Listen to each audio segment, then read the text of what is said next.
First, let me thank the conference planners for hosting this event, and I thank them for inviting me to be here.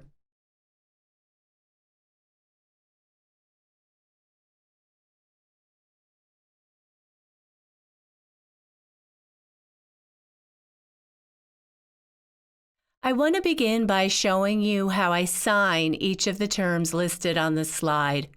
I will fingerspell Devia. I will fingerspell motif, symbol, metaphor, theme, collective consciousness, Swordism, manifesto. The categories: resistance, affirmation, liberation. Rourkeism. That sign name was given to me. David Call. And my name, Nancy Rourke. Okay?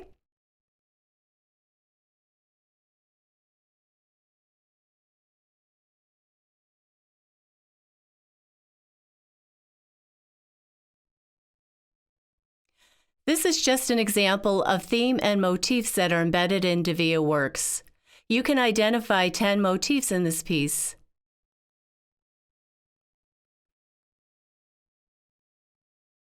I believe I started this painting in maybe 2011. The theme is the right to be deaf. It's mostly one of resistance, but not in a negative way. It's an authentic representation and message. This is part of a series, so this one painting is from that series. I'd say there are about 10 paintings in total. I'm not sure. I'd have to look to confirm the number. But this is one example from the theme, Right to be Deaf. The motifs are listed on the slide.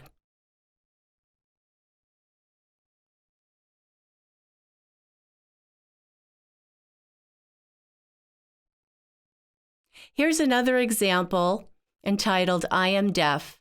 The theme is identity search. It contains 5 motifs: the ears, the mouth, the eyes, hands signing. They are signing the word deaf. It focuses on being deaf. Being deaf as a central focus occurred because at that time, I was searching for who I was. I was figuring out what being deaf meant to me. It was in 2009 when I joined the Devia movement.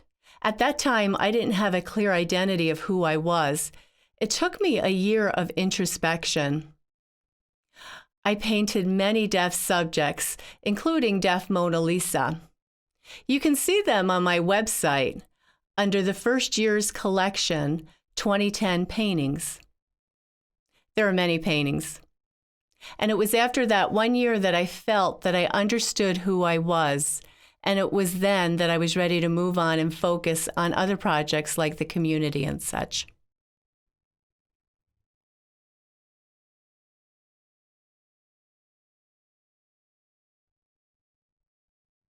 Now this next slide.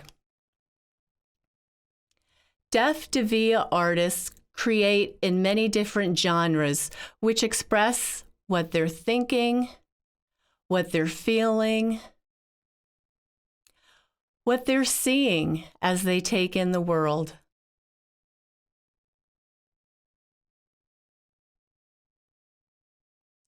The word Devia near the top of the slide is an umbrella term. It was coined in 1989, which is 30 years ago. That's a pretty long time. Now moving down the timeline, the next important year is 2006. It was around this time that the categories of affirmation, resistance, and liberation were added to the Devia vernacular.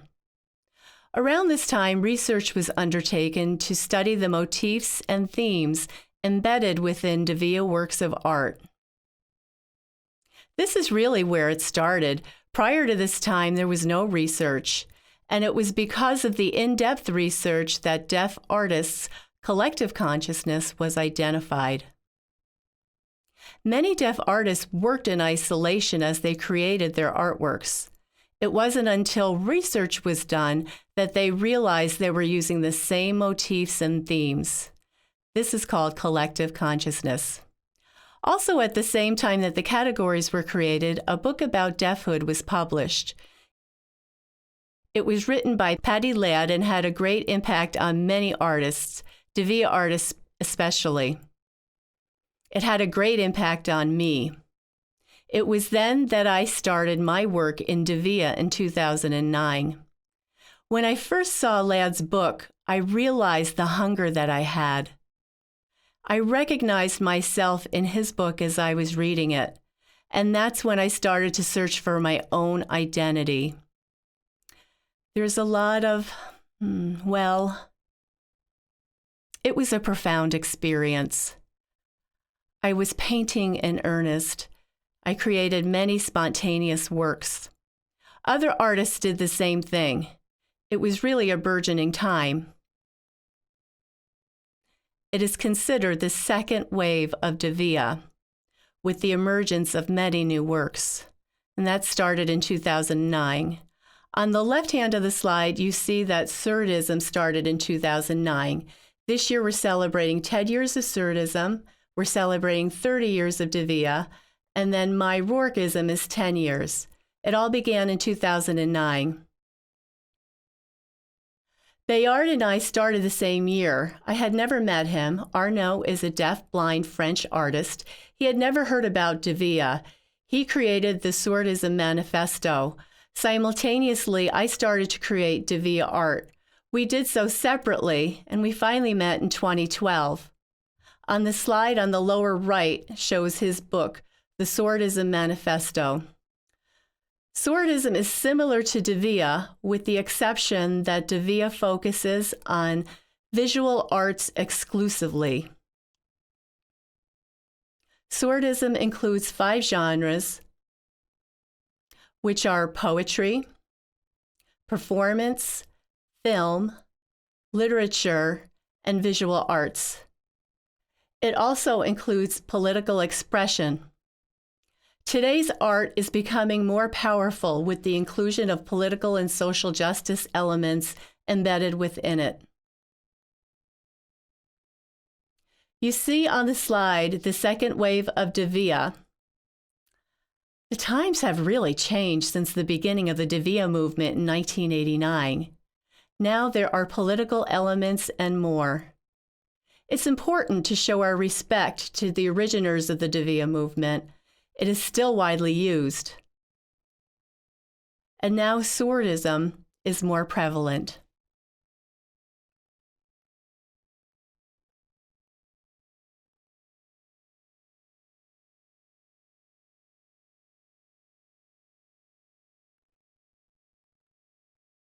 I want to show you an example of Chuck Baird's work.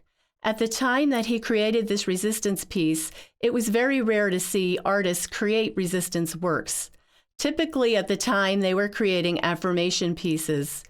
Baird uses 2 motifs, the rope and the white flag. And when you compare his work on the top with Rourke's work on the bottom, you see the same motifs appearing in Rourke's work. On the bottom right, the rope motif is present. On the bottom left, you see the white flag motif. This phenomenon is called collective consciousness. While the motifs were common, the meanings expressed in Baird's deadlock was different than the meaning in my work, yet the motifs are the same. It shows the commonality across experience.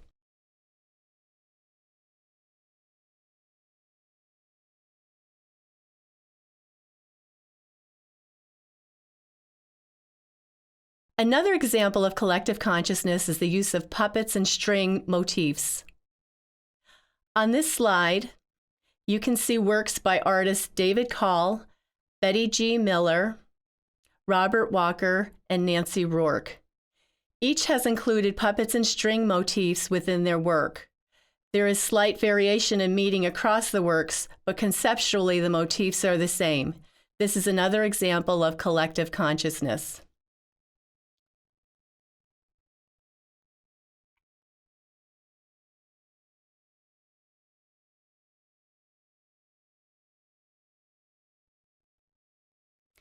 So why themes or motifs? A motif is a recurring symbol that creates the theme. The artist attempts to convey a message. For example, an artist may choose, An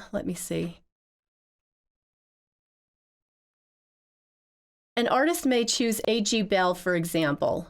Then based on their deaf experience, what happened to them in their past, maybe oralism, the artist thinks about how they want to convey their message. And they look for a way to show what they are envisioning. They'll choose a motif. And through the creation process, the motif becomes the central focus of their painting. It helps the audience understand the artist's intent. The artist attempts to convey the message through the motif. And what has happened is that we've seen different artists choosing the same motifs, and that is why we say motifs are recurring symbols. And from there, the theme is evident.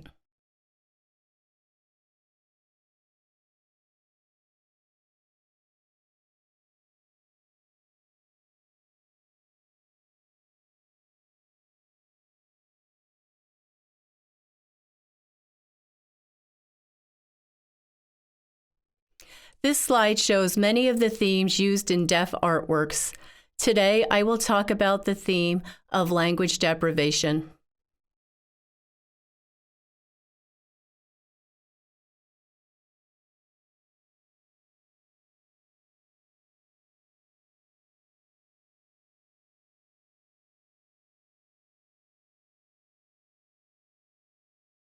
This slide shows the work by artists David Call and Nancy Rourke. Both have incorporated 3 motifs: jigsaw puzzle pieces, the face, and the eyes. Call's work is about a recent interaction, and it focuses on the eyes. The eyes, portrayed as puzzle pieces in the hands, convey that the person doesn't understand what was said. They're lost. That's language deprivation. My work on the right, How Much Did I Understand?, is about the past, interactions which have already happened. This is from the past, and that's an example of language deprivation as well. Both works express similar concepts.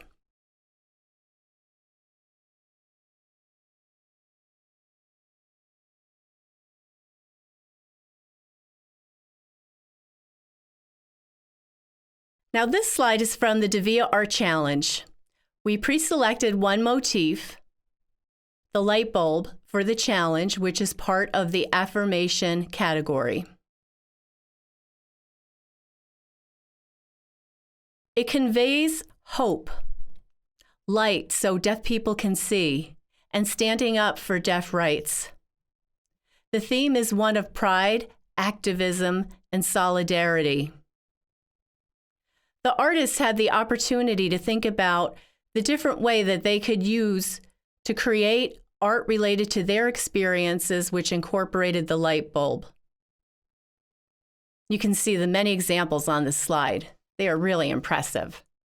These are examples of theme and motif, as well as the collective consciousness.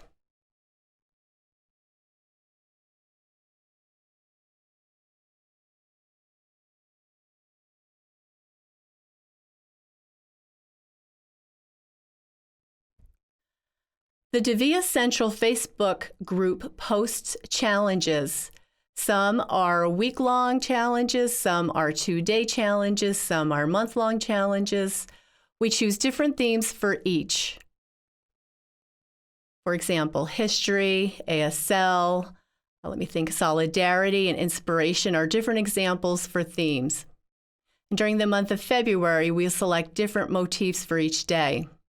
The challenges are a wonderful experience for those who want to participate. They learn about motif and create their own works of art. They develop their thinking process through the challenges. It's very supportive.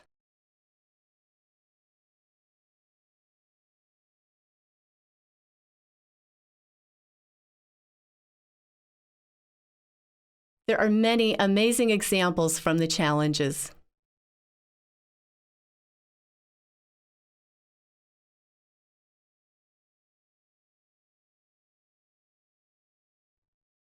I'd like to talk about how DeVia motifs are chosen. They're really from the DeVia Manifesto. All of that information is in the manifesto. The most popular and the most common motifs are the face, the eyes, ears, mouth, and hands. These are the most common, and that's why motifs are called reoccurring symbols.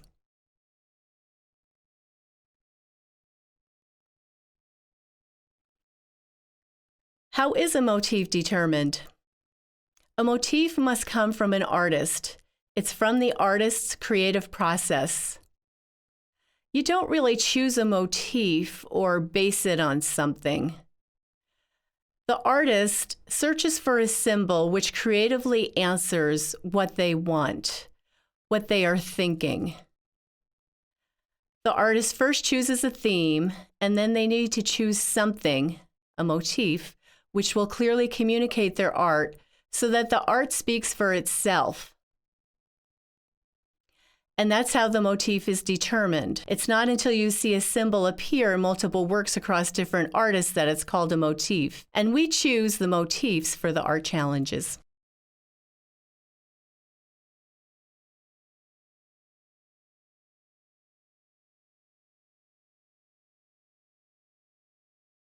What's the difference between motif, symbolism, and metaphor? Motif is the subject. It recurs throughout the whole picture. Symbolism is just an image. It's an image that represents something. A metaphor has meaning. There is a reason and purpose that conveys meaning behind the motif.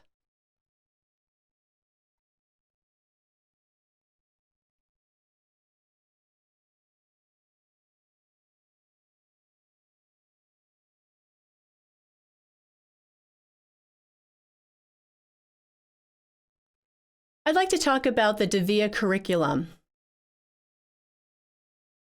The curriculum was developed in 2014. I always wanted to develop some sort of conference where teachers from schools for the deaf and other mainstream programs are invited to come so that I could train them about DeVia. Our goals are to teach them the history of DeVia, the meaning of DeVia, including the motifs, themes, and the DeVia artists. They study the DeVia artists and their works. Schools for the deaf could invite the artist into the schools, which would inspire the deaf students as they look up at role models. The 4 elements of DeVia is an integral part of the curriculum, and you can see the 4 elements on the slide in the lower right-hand corner. In the upper right-hand corner, you can see the DeVia logo, which was designed by David Call for the curriculum. The hand in the logo represents being deaf. In Nepali Sign Language, this hand shape indicates deafness because each of the fingers on the hands indicates one of the 5 senses. The bent ring finger means deaf in Nepali Sign Language. The brush that is being held by the finger represents deaf artists. And the lamp with its light represents education. The logo was created for the curriculum. Annually, we have a curriculum meeting. Our curriculum follows the NAES standards. That's the National Arts Education Standards. We follow their art principles for art and design. Teachers can use the DeVia curriculum year-round.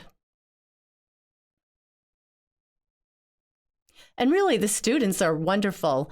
DeVia is already present within their art, but they don't know it. Students will repeatedly incorporate eyes and hands within their art. It's really wonderful.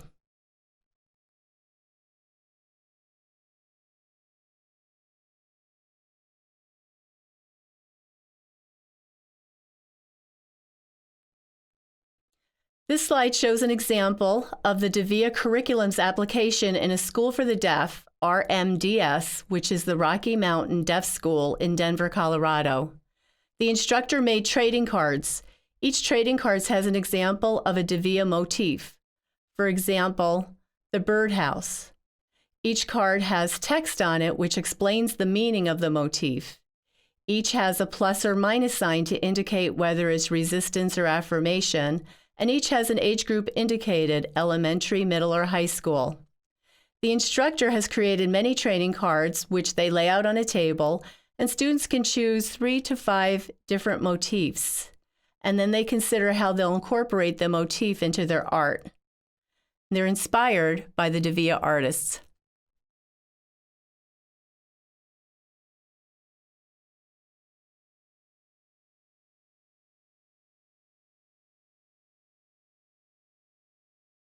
I want to show you a video example that was created by the Indiana School for the Deaf.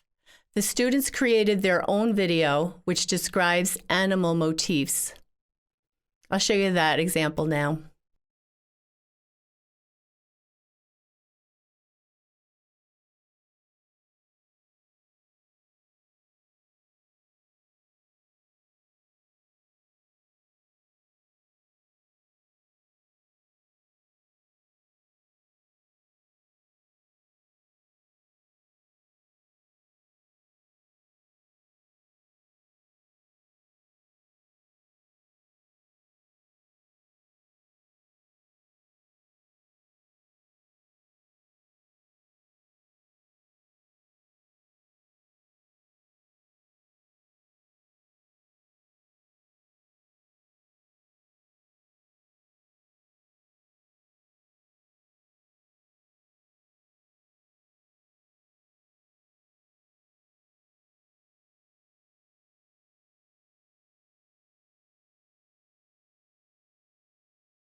Artist in residence. This occurs when a teaching artist is embedded in a school setting and provides the curriculum. Suppose a school is interested in learning about a specific curriculum and how their instructors can develop lesson plans to implement it.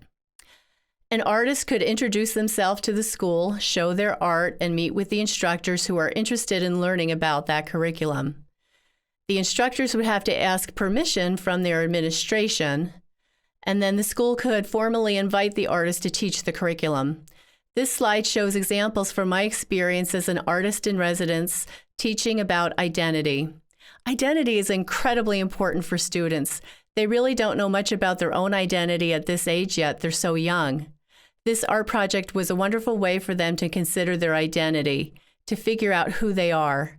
Additionally, they create their own motifs, and you can see the motifs in these works, starting at the upper right, the yellow brick road. Which way, left or right? That's wonderful.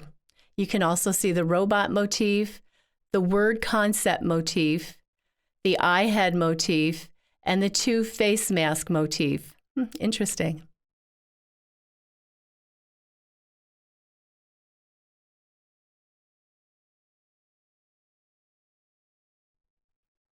We've had 2 exhibits. One was here at NTID, and the other was in a museum of art in Kansas City, Missouri. The exhibit showcased the Devia challenges and motifs.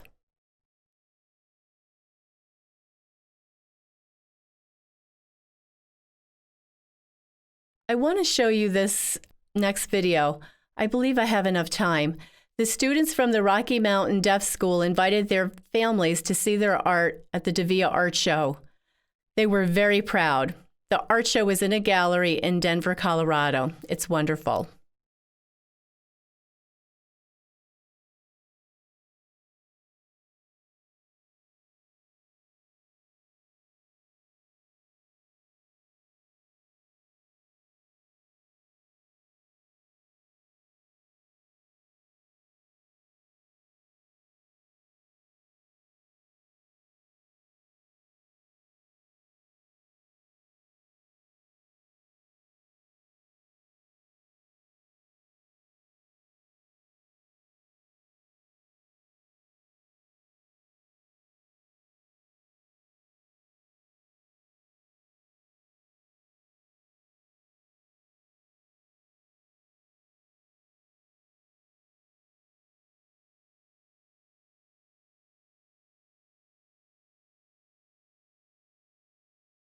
If you want to learn more about the Devia curriculum, the hashtags and links are on this slide.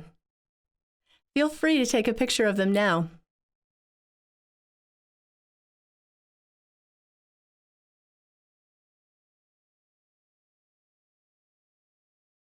Great. Thank you. Thank you.